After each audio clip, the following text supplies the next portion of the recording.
कारकुनान है उनके ऊपर हमारे जो पुलिस वाले भाई हैं। और ये मज़े की बात ये है, जो मायूब तरीन बात मुझे लगी है इस टाइम पे आके, ये कोई नारे लगाते हुए कलमा शहादत पता नहीं कौन कौन से नारे लगाते हुए पुलिस वाले जो है कि मकबूजा कश्मीर को आज़ाद करवाने जा रहे थे। और वो देखिए गाड़ी वो देखिए। और इस टाइम पे जो पानी फेंका जा रहा है इसके अंदर कोई ना कोई फ्लूइड इस किस्म का है कि सांस आना भी बंदे को बंद हो जाता है।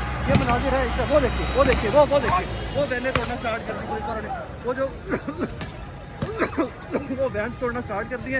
वो गाड़ी जो वो आदिल न्याजी की गाड़ी के ऊपर वो देखिए गाड़ियों के ऊपर लाठीचार्ज हो रहे हैं। ये फुल 25 मई वाला जो वाक़या दिन था, एक बार फिर से आपको याद आ रहा होगा।